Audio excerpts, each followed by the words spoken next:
Hello friends, good morning to all of you. आज है 11 जुलाई और 10 और 11 जुलाई दोनों दिन के करंट अफेयर्स हम लोग देखने वाले हैं विथ ऑल जीएस फैक्ट्स।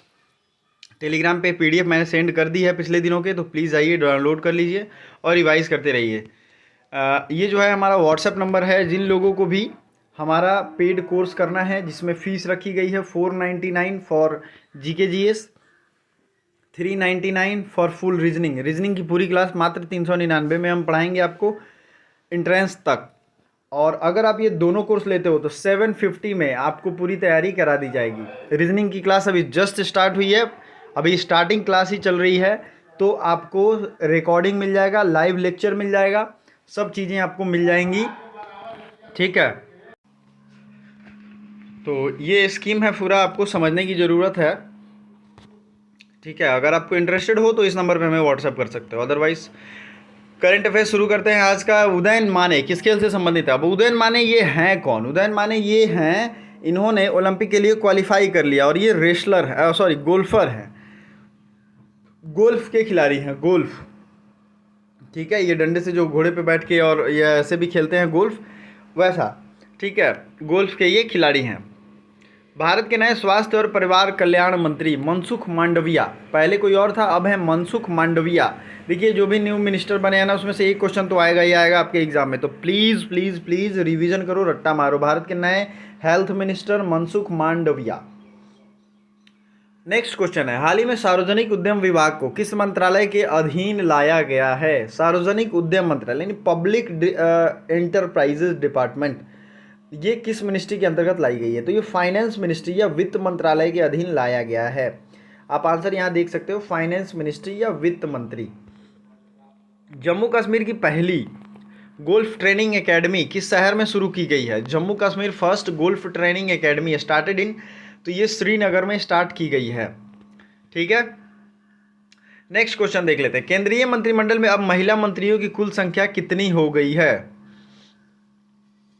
तो महिला मंत्रियों की कुल संख्या हो गई है 11 केंद्रीय मंत्रिमंडल में। ठीक है, नेक्स्ट है, 8 जुलाई को भारत और किस देश के बीच फाइनेंशियल मार्केट डायलॉग की प्रथम बैठक हुई? Financial market dialogue between India and which country on 8 of July? तो it is the Britain. Britain की राजधानी है लंदन। यूनाइटेड किंगडम, ब्रिटेन, ये सब अलग अलग नाम को डिनोट करते हैं, आपको पता ही है। 9 और 10 जुलाई को डॉक्टर एस जयशंकर किस देश की आधिकारिक यात्रा पे थे? 9 और 10 जुलाई को डॉक्टर एस जयशंकर ये जॉर्जिया के आधिकारिक यात्रा पे थे। जॉर्जिया अपने वेस्ट एशिया के करीब में देखा होगा, यहाँ युद्ध भी छिड़ा था अभी। ठीक है, यहीं के आधिकारिक यात्रा पे थे। कोविड-19 आपात कार्रवाई और स्वास्थ्य प्रणाली तैयार पैकेज चरणों के तहत कितनी धनराशि निर्धारित की गई? मतलब कोविड-19 के इमरजेंसी रिस्पांस के लिए कितने धनराशि रखे गए हैं?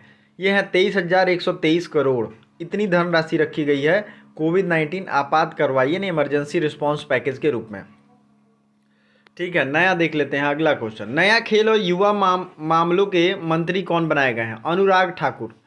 ठीक है, new India sports and youth affairs minister Anurag Thakur बनाए गए हैं। उड़ीसा सरकार ने ओलंपिक क्वालिफाई करने के लिए कितनी धनराशि प्रदान करने की घोषणा की है?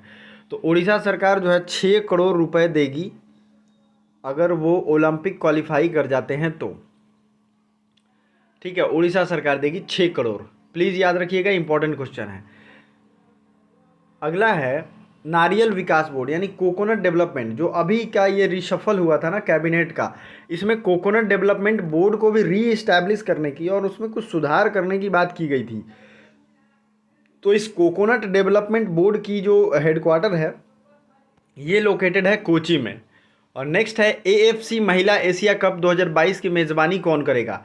एएफसी महिला कप 2022 की मेज़बानी करेगा भारत। ठीक है, रमेश पोखरियाल निशंक के स्थान पर भारत के नए शिक्षा मंत्री कौन बनाए गए हैं? तो रमेश पोखरियाल निशंक के स्थान पर भारत के नए शिक्षा मंत्री धर्मेंद्र प्रधान बनाए गए हैं, भारत के नए शिक्षा मंत्री। अगला, किस भारतीय अर्थशास्त्री को प्रतिष्ठित हेम्बोल्ट रिसर्च अवार्ड से सम्मानित किए गए हैं? प्रतिष्ठित हेम्बोल्ट रिसर्च अवार्ड से सम्मानित किए गए कौशिक बसु। ठीक है, कौशिक बसु अगला है, भारतीय सेना ने कश्मीर में एक फायरिंग रेंज का नाम किस बॉलीवुड अभिनेता के नाम पर रखा है? तो फायरिंग रेंज का नाम रखा है विद्या बालन के नाम पर। विद्या बालन के नाम पे क्या रखा है? फायरिंग रेंज का नाम। अगला क्वेश्चन, भारत की नई फेवरेट इलेक्ट्रॉनिक्स और सूचना प्रौद्योगिकी मंत्री कौन बने हैं? अश्विनी वैष्णव। ये information and electronics and information communication technology minister बने हैं अश्विनी वैभव। ठीक है। अगला क्वेश्चन है, किस देश के राष्ट्रपति जो जोवेनल मावेसी नहीं है, जोवेनल मावसी इनका नाम है, मावसी की हत्या के बाद आपातकालीन स्थिति घोषित कर दी गई? ये है हैती। ठीक है, हैती के जो प्रेसिडेंट थे उनकी मर्डर कर दी गई, हत्या कर दी गई, उसके बाद वहाँ इमरजेंसी लगा दिया गया है। ठीक है। किस भारतीय नौसैनिक जहाज में 4 और 5 जुलाई को इटली की नौसेना के साथ एक समुद्री साझेदारी युद्धाभ्यास यानी वो मैरीटाइम पार्टनरशिप एक्सरसाइज किया गया आईएनएस तबर के द्वारा? ये इंडिया का था आईएनएस तबर। अब ये 2 दिनों के करंट अफेयर्स हैं, आपको रिवाइज होगा। अब हम लोग जीके जीएस के फैक्ट्स रिवाइज करेंगे और देखेंगे कि कौन कौन से जीके जीएस के फैक्ट्स हम लोग रिवाइज कर पाते हैं। ठीक है। सबसे पहले कोची है, कोची की बात की गई है। तो ये है, मैंने आज रिवीजन के लिए आपके रिवर का मैप रखा है, कौन सी नदी कहाँ से निकलती है, बड़ा जरूरी है। तो कोची की बात हुई तो साउथ इंडिया ही देख लेते हैं। देखिए केरल में एक ही नदी है, पेरियार नदी, और ये सबसे लंबी नदी भी है। पेरियार के नाम पे यहाँ नेशनल पार्क भी है, पेरियार डैम भी है। तो ये सब केरल में है। आपको एक ही फैक्ट से सारी चीज़ें याद हो जाएंगी, जीके जीएस की फैक्ट। ठीक है। केरियार की सबसे लंबी नदी केरल की पेरियार है, और दूसरी नदी है भारतपुझा, भारतपुझा। अब कोची आपके दिमाग में आपने सुना, कोची में क्या है जी? कोची में एयरपोर्ट भी तो है और पोर्ट भी है, यानी बंदरगाह भी है। कोची एयरपोर्ट जो है पूरी दुनिया में सोलर पावर से चलने वाला पहला एयरपोर्ट बना था जो कि सोलर पावर से चला था। तो ये एक अपने आप में बहुत बड़ा फैक्ट है, सिर्फ कोची के लिए अगर हम बात करें तो। ठीक है, कोची के लिए सबसे महत्वपूर्ण फैक्ट ये हो जाएगा कि ये सोलर पावर से चलने वाला पहला एयरपोर्ट दुनिया में बना था। प्लीज़ वीवीआई है, याद रखना। केरल की अगर बात करें, चूँकि कोची केरल में ही है ना, तो केरला की अगर बात करेंगे हम, केरला में 4 इंटरनेशनल एयरपोर्ट हैं। राजधानी है तिरुवनंतपुरम, जहाँ के वहाँ के एमपी कौन है? डॉक्टर शशि थरूर, आपको पता भी होगा। ठीक है, आपको ये याद रखना है। फिर नेक्स्ट हम लोग देख लेते हैं और नदियों की बात, कृष्णा, कावेरी, गोदावरी। आपको पता है भारत की सबसे लंबी नदी है गंगा, जिसकी लंबाई है, कहीं कहीं आपको अलग दिखता है, लेकिन 25 याद रखना। ये अकॉर्डिंग टू एनसीईआरटी गंगा की लंबाई है 2525 किलोमीटर। ठीक है। और दूसरी जो इम्पॉर्टेंट नदी है वो है गोदावरी, इसके बाद सबसे लंबी नदी है। और गोदावरी जो है वो साउथ की सबसे लंबी नदी है। ठीक है। कृष्णा को साउथ की गंगा कहते हैं, लंबी नदी कोई और है, गंगा किसी और को कहते हैं, ये आपको ध्यान रखना है। ठीक है। और कौन कौन सी नदियां हैं? कृष्णा, कावेरी। कावेरी कहाँ से निकलती है? कोगालू डिस्ट्रिक्ट से निकलती है, कर्नाटक से, ब्रह्मगिरी हिल्स से। महाबालेश्वर से कौन सा नदी निकलती है बताइए? कृष्णा नदी, वो निकलती है महाबालेश्वर से। कृष्णा नदी कहाँ से निकलती है? Please note it down. Krishna नदी निकलती है महाबालेश्वर से। कृष्णा नदी निकलती है महाबालेश्वर से। ठीक है। अगला देख लेते हैं, अब ऊपर की तरफ आते हैं। सिंधु नदी सबसे ऊपर दिखता है, जिसकी 5 सहायक नदियां हैं यहाँ, सतलज, विरावी, व्यास, चेनाब और झेलम। तो ये जो है सिंधु की सहायक नदियां। सिंधु निकलती है छेमियुंगदुंग ग्लेशियर मानसरोवर जो है उसके पास से, तिब्बत से, और ये जम्मू कश्मीर होते हुए फिर ये पाकिस्तान के झांग से जाते हुए और अरब सागर में गिर जाती है। ठीक है। तो इसमें मैक्सिमम पार्ट जो है ये जम्मू कश्मीर में ही रहता है और फिर उधर से चल जाता है। इंडस वाटर ट्रीटी हुआ था एक, सिंधु घाटी समझौता, सिंधु नदी समझौता 1960 में, भारत, पाकिस्तान और वर्ल्ड बैंक इसमें बीच में था। ये डेट याद रखिएगा, ईयर 1960, और भारत, पाकिस्तान और वर्ल्ड बैंक साथ है। ये 2 चीज़ें तो बड़ी रिपीट करके पूछी गई हैं। तो ये 1960 में हुआ था, और इसमें जो है ये समझौता ऐसा किया गया था कि भारत 20% ही इस नदी का जल का इस्तेमाल कर सकता है। कितना परसेंट? 20%। तो ये अपने आप में एक इंपॉर्टेंट चीज़ है कि नहीं? करंट अफेयर्स के अलावे जीके जीएस फैक्ट्स मैं इसीलिए पढ़ाता हूँ, दोनों अगर रिलेट करके पढ़ोगे ना तो एक ही बार में याद हो जाएगा। ठीक है। फिर बात करते हैं गंगा। गंगा कहाँ से निकलती है? उत्तरकाशी डिस्ट्रिक्ट गौमुख से निकलती है। उत्तरकाशी उत्तराखंड से निकलती है। ठीक है। उस जगह का नाम है गौमुख, और जहाँ से निकलती है वहाँ उसको क्या कहते हैं? उसको भागीरथी कहते हैं। भागीरथी, अलकनंदा, ये सब अलग अलग छोटी छोटी नदियाँ मिल जाती हैं तो फिर उसको हम लोग गंगा का नाम दे देते हैं। ठीक है। गंगा सबसे ज़्यादा उत्तर प्रदेश में इसकी लंबाई है, और उसके बाद यूपी में है बहुत ज़्यादा, 1400 के आसपास है, फिर आता है बंगाल में, फिर आता है बिहार में, और तब आता है उत्तराखंड में। ठीक है, बंगाल में इसे अलग नाम से जानते हैं, फिर बांग्लादेश में जाती है, फिर सुंदरवन में इनका विलय होता है। भारत का सबसे बड़ा डेल्टा तो है ही सुंदरवन, इसके अलावा पूरे दुनिया का सबसे बड़ा डेल्टा है सुंदरवन का डेल्टा।